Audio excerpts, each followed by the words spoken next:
Said the night went to the little lamb.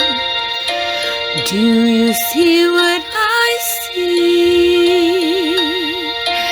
Way up in the sky, little lamb. Do you see what I see?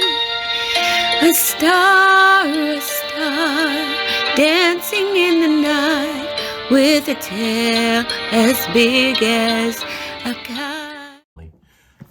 It's Christmas morning, and just want to come and finish off the Christmas story and sharing with you guys. Great opportunity that we've had this last week, exploring Christ more and learning about the whole Christmas story. Thank you guys for tuning in. Today we'll be going to Matthew chapter 2, and we'll start at verse 1. And we're going to talk about the Magi, the star. We're going to talk about Jesus Christ, his birth, and what it all means. Let's see here. And so let's start here at Matthew 2. All right. Now, when Jesus was born in Bethlehem of Judea in the days of Herod the king, Herod the Great, the Magi, or the wise men, from the east came to Jerusalem asking, "Where is he who has been born the King of the Jews? For we have seen his star in the east and have come to worship him."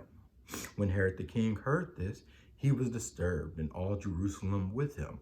So he called together all the chief priests and scribes of the people and asked them where the Christ, the Messiah, the Anointed One, was born. They replied to him, "In Bethlehem of Judea, for this is what has been written by the prophets."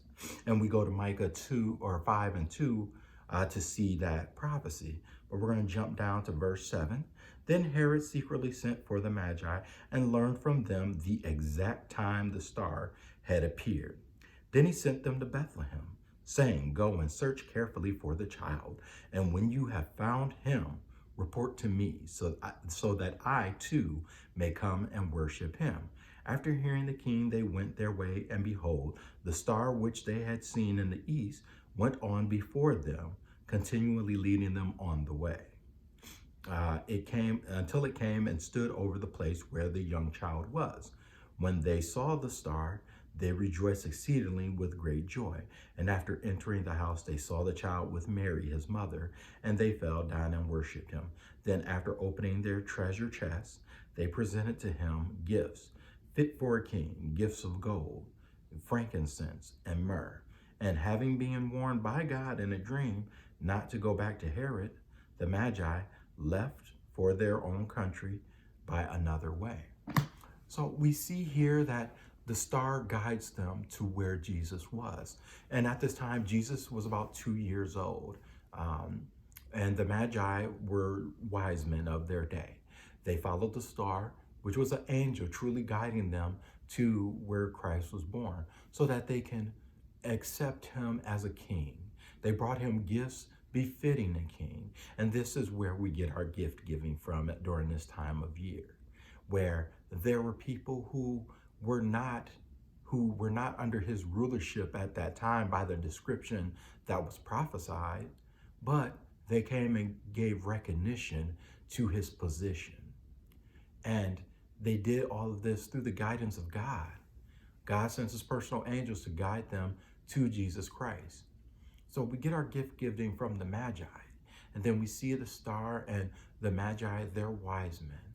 And we see that they are not Jews themselves, but they still honor the King of all kings, the Lord of all lords.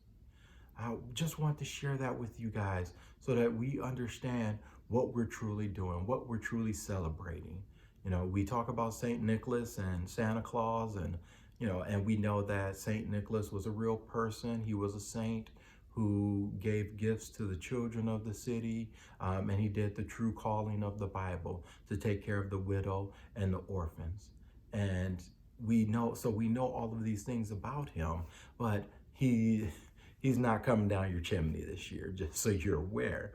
But we do want to honor, and you have to recognize, he also himself was honoring what happened on that day. He gave gifts because gifts were given to the child, Jesus Christ, the one who was going to be our Savior, and recognition of who he was.